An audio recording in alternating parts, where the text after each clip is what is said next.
Hey everyone, how are you? I am so excited to be here today. We have a fantastic guest, and I'm going to introduce you to Taja in just a second. But it is just a privilege for me to be able to do this and to talk to so many great leaders, people that are really driving revenue performance for their businesses, but also building building important culture and structures in their world that are making a difference for the people that they serve. And so this is just an honor and a privilege for me. I see that there are more people jumping on. Go ahead and leave us a comment. Love to know where you are today. If you I did travel this week. I will tell you, I did travel, and so I do know that there are people traveling. There are people. The airplanes were mostly full. The airports were busy. That's a good way of saying it. They were not full, but they were busy, and it was exciting to get to go on a plane again. I used to do that every single week. I don't do that now. I'm lucky to do it once every 6 months or so. All right, so okay, I see people are chiming in from all over Atlanta, Buffalo, Dallas, Florida. That's excellent. All right, so let me introduce my first guest, and then we'll jump into getting to know Taja. So Taja Graham is the Vice President of Sales for Emmis Communications in Indianapolis. She started her career in 1991, and in 1996, she joined Emmis Communications and has worked in various roles leading up to her current position. She's currently leads a sales team in selling omi-channel marketing strategies to both national and local accounts, both B2C and B2B. She's been recognized, and this is very impressive, she's been recognized by the RAB, Radio Association Broadcasters, the BMI, and a group called MIW, which is the most influential women in radio, as an emerging leader in the radio industry. She's completed the Rising Through the Ranks management course for women. She's a previous MIW Mildred Carter mentoring program finalist, which is a big deal. So congratulations, Taja, for that. She was also recognized several years ago as the Indianapolis Junior Achievement Best and Brightest winner for media, entertainment, and sports. And if that's not enough, she was also recognized and was the recipient of one of the 2018 Center for Sales Strategy Super Talent Superhero Awards, which is a highly coveted, very special award that we give to those folks that are really doing an amazing job at spotting talent, recruiting talent, growing talent, developing talent, everything having to do with talent and development. And she's one of our superheroes. And so, Taja, welcome. Oh, thank you, Matt. Thank you, and for all the cool recognition. So I appreciate it. All right. So today we're going to we're going to go deep, and I know, because I know when people saw that you were going to be the guest, they would text me and say, hey, are you going to ask questions like this? So I know there's a lot of interest out there. We're going to dive into things that you're doing in your market to both drive performance as well as keep your team engaged, which I know is challenging these days because we've gone from a every day in the office environment to work from home or a remote workforce or a hybrid workforce. So there's a lot of that. So what differences are you noticing with how people are selling these days and buying these days? What are some of the differences you're noticing? Yeah, it goes without saying that we're living in a place right now where you can't have a lot of that face-to-face contact. So we had to really open ourselves up to some of the digital platforms to allow us to have that experience with our clients. And we had to be committed to staying frequently in contact with them, just to figure out how are they, having that empathy of understanding that, hey, as our business is down, so is their business. It's a direct reflection.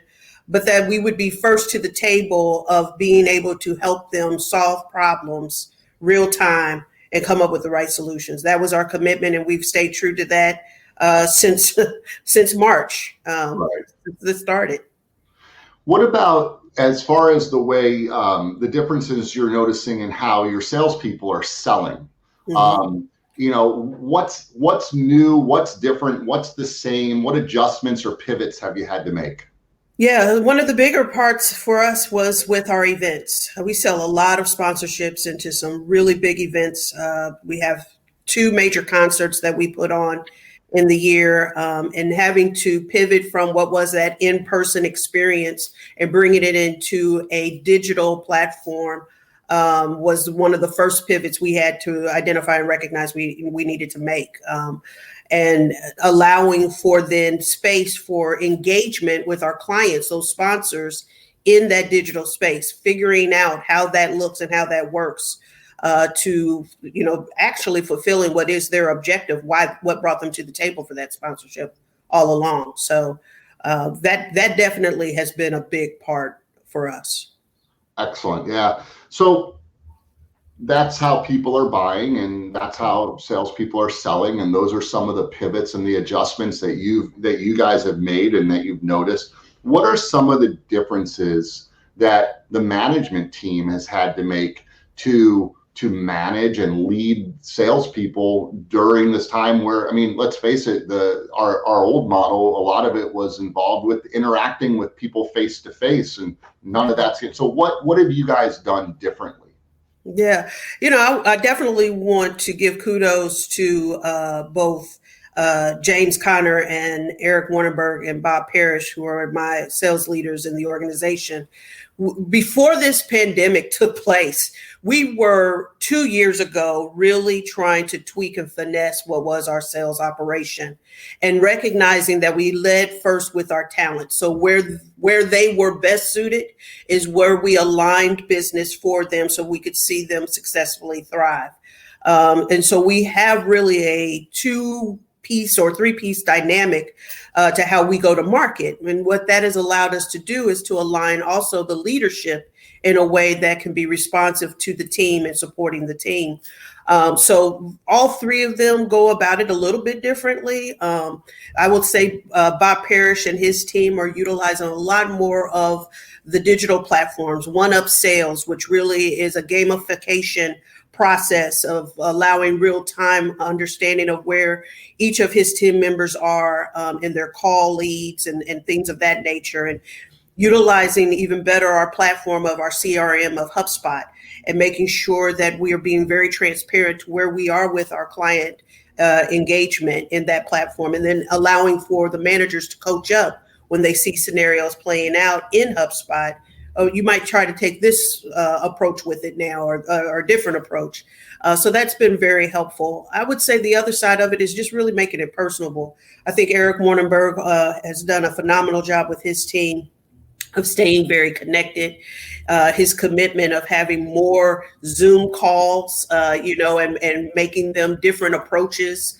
So it's not just about reporting, but actually about, okay, what we can do to solve problems. They do a team huddle to come up with solutions for clients, brainstorming together effectively. And just this past week, they went out and did a community service project together as a team. And that's important. Yeah, it's important. So What'd they do? Just because I'm interested. they actually went and stuffed bags for people in need. So Awesome. all of the stuff needed. So they worked it out with one of our local charities here, and was able to socially distance, but yet still see each other. So that's important. It's super important, and honestly, that's the thing that helps keep teams together. Yeah. Especially when the world has been rocked a little bit. Their normal sales, the way they normally approach business has been changed a little bit. To do something like that brings everyone together in such a nice way. I love that. All right, so here's the question that everyone's asking. that I get text messages on. And when people knew you were going to be on, they're like, will you make sure to ask some version of this question? So here it is. All right. Can you share a few examples of things you and your team are doing to drive sales performance? For example, are there new systems or tools or technology or resources that you've implemented and you're using? Give us some insight. Yeah. I mean, one of them I just referenced was One Up Sales. I definitely love that platform. It allows for all of us, even in a virtual space, to see what is happening with each player. It allows us to celebrate when they've had an excess or have been able to accomplish a certain focus goal that we have. And we change it up each week. 1 week it could be call leads. How many calls have you made? The next week it could be appointments that you've set, or presentations that you've presented, and all of the way we can see that throughout the day. And if someone actually closes a deal, they have a theme song, and we hear it kind of pop up, so we can acknowledge that. So I think having those type of systems, gamification systems, really helps to give that encouragement and build that momentum in a meaningful way. One of the things that I'm trying to do a lot better of is, as Eric James or BP share success with me from their team, is spending that time of reaching out personally. Either I'm sending them a video, thank you, congratulations, or just a little personal note via email to acknowledge that success, and give that encouragement from where I sit. Yeah, those are great. I bet a lot of people are going to go check out One Up Sales. Is that I looked it up. Is it oneupsales.co.uk? Yes, correct. Okay. They're in the UK. Just want to make sure that we're directing people to the right site. They can go and check it out on their own. You were also telling me that your team is using video in their sales process and other things. Tell me more about that. Yeah, so we made an investment, obviously, in Zoom to allow for us to have some long format way of meeting. And then we use Co-Video. They are headquartered here in Indianapolis as that short form intro welcome. The platform allows for a prospect or a client to schedule a meeting right there within the platform itself, or to view any type of presentations that the AE might have attached within that greeting. So those two platforms have really been helpful for us. Yeah, I know you, and some other ones that we were talking about before we jumped on is some people use Loom. That's another service like that. I know that some people use Vidyard. Co-Video looks excellent. People should check that one out because you're having success with it. That'd be a good one. And you're also using HubSpot not just for your CRM but also for lead generation. Correct. Yes, we made a commitment between HubSpot and Lead G2 to help us with the sequencing of how we would go to market for prospecting, and utilizing our social platforms to demonstrate that. And that's really been helpful for us as we're really now emerging more into what we call our full service marketing agency, that allows for us to really give that omni-channel presence for clients and be full service to them. Yeah, and what is that website? It's emmismarketing.com, just if people want to go check that out. Exactly. Mm-hmm. Yeah, everyone should go check that out. They do a really good job, and I know people always say, well, are businesses doing this because of the pandemic? And I always laugh and say, I don't think anyone's doing it because of the pandemic. I think the pandemic maybe accelerated stuff. It maybe made it put more attention or focus on it sooner rather than later. But this is just good business production. Yeah. Right? We started this process over 2 years ago. I mean, you were with us when we kind of brainstormed and launched the thoughts of Emmis Marketing. And absolutely, it just so happened that luckily it's been beneficial to us through this pandemic, but it's got long-term effects for us. I mean, we are truly committed to this. Like that saying, when's the best time to plant a tree? 20 years ago. Yeah. When's the second best time? Today, right? I mean, it's like, okay. What are you doing? And I know this is a conversation that you and I have had. It's actually a conversation I think I've had with almost every sales leader that I deal with, what are you doing to keep your team engaged? A great example is the community service that you guys just did recently.